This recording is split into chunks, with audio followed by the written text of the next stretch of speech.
Salut, bienvenue donc dans ce nouveau cas critique spécial rattrapage été 2019. Donc on va revenir sur tous les films qu'on a vus pendant la période estivale et pour lesquels nous n'avons pas fait de cas critique. On va en faire en 2 vidéos, c'est parti.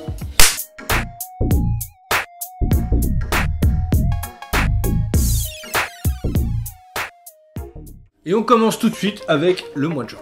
Alors au mois de juin, on a eu Parasite, le film de Bong Joon-ho, qui a eu la Palme d'Or au Festival de Cannes. Et je dois dire que c'est un film que je n'attendais pas particulièrement. J'y suis allé et je me suis pris une grosse claque dans la tronche. Et toi Alex? Une petite pépite, je suis resté collé à mon siège.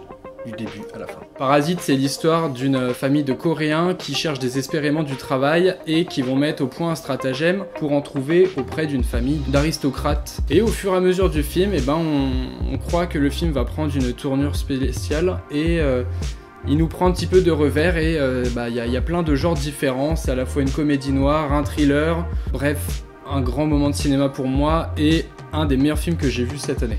C'est un film, il y a tout dedans, c'est hyper bien organisé, vraiment, on est le souffle coupé du début à la fin. Donc voilà, un film qu'on vous recommande, et puis bon, on va passer au film suivant. Alors le film suivant, c'est X-Men Dark Phoenix, donc qu'on a été voir cet été. Alors moi, première sentie là-dessus, moi je m'attendais à en gros un reboot de X-Men 3, l'affrontement final. J'ai vu se faire défoncer par la critique, et finalement, bonne surprise. Moi j'ai trouvé que le film se tenait bien, un petit peu d'enjeu pour une fois, voilà, des personnages qui disparaissent, d'autres qui reviennent, enfin voilà, c'est vraiment... un film qui est pas mal, qui mérite d'aller voir, qui change un petit peu par rapport à tout ce qu'on a l'habitude de voir au niveau X-Men. Et puis ça devait être sur le papier un gros navet, un film qui aurait dû être un échec. Au box-office, ça l'a été.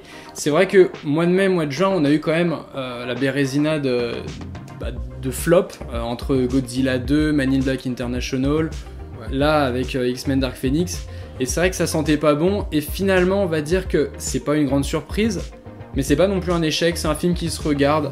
C'est pas à la hauteur pour moi d'un Days of Future Past ou encore d'un Apocalypse. Mais ça se regardait un soir devant une pizza. Voilà, exactement. C'est sympa. On a terminé le mois de juin avec la suite tant attendue de Toy Story 4. Opus qui sort 10 ans après le numéro 3, donc 10 ans après à peu près. Alors moi j'avais très peur en allant voir ce film, je me disais le numéro 3 avait mis la barre tellement haute, qu'est-ce qu'il pouvait faire? Donc là on retrouve Woody, ses amis et de nouveaux personnages et c'est un film qui est vraiment axé beaucoup, mais voire énormément sur Woody et ses nouvelles aventures. Et pour moi, je dirais que ce n'est pas du tout un coup de cœur ce film, c'est même peut-être un des films qui m'a le plus déçu de cette année. Par rapport au numéro 3, les émotions, elles passent pas. J'ai pas été ému devant ce film. Alors certes, techniquement, il est magnifique. Honnêtement, la Pixar, il n'y a rien à dire. Il y a vraiment une recherche dans le détail. Mais le fait que le film soit complètement centré sur Woody, au détriment par exemple de Buzz l'éclair, moi ça ne m'a pas plu. Et alors les nouveaux personnages sont attachants, il n'y a pas de souci. Alors je l'ai vu en français et je dirais même petit plus par rapport au casting français. Il y avait Franck Gastambide et Jamel Debbouze, je me suis dit oh ça va encore être lourd et finalement c'est quand même passé. Leurs personnages sont sympas. Aussi mention spéciale au personnage canadien qui est doublé par Keanu Reeves en VO et qui moi m'a fait exploser de rire. Par contre ça c'est le gros point positif. Mais voilà, la fin de ce Toy Story 4 qui est clairement donc le dernier film, ça doit être le dernier film et la saga doit continuer par le biais de séries sur Disney+. Et pour moi ce n'est pas à la hauteur du 3 et à mon goût ils auraient dû arrêter au 3. Voilà. Si je peux me permettre une petite intervention, moi je suis assez agacé par toutes ces suites qui sortent des années après, qui n'ont pas spécialement lieu d'être parce que justement comme tu l'as dit, qu'est-ce qui va prendre le relais? C'est la série sur Disney. Donc globalement pourquoi on a fait ce film? Pour aller vendre la série sur Disney à des enfants.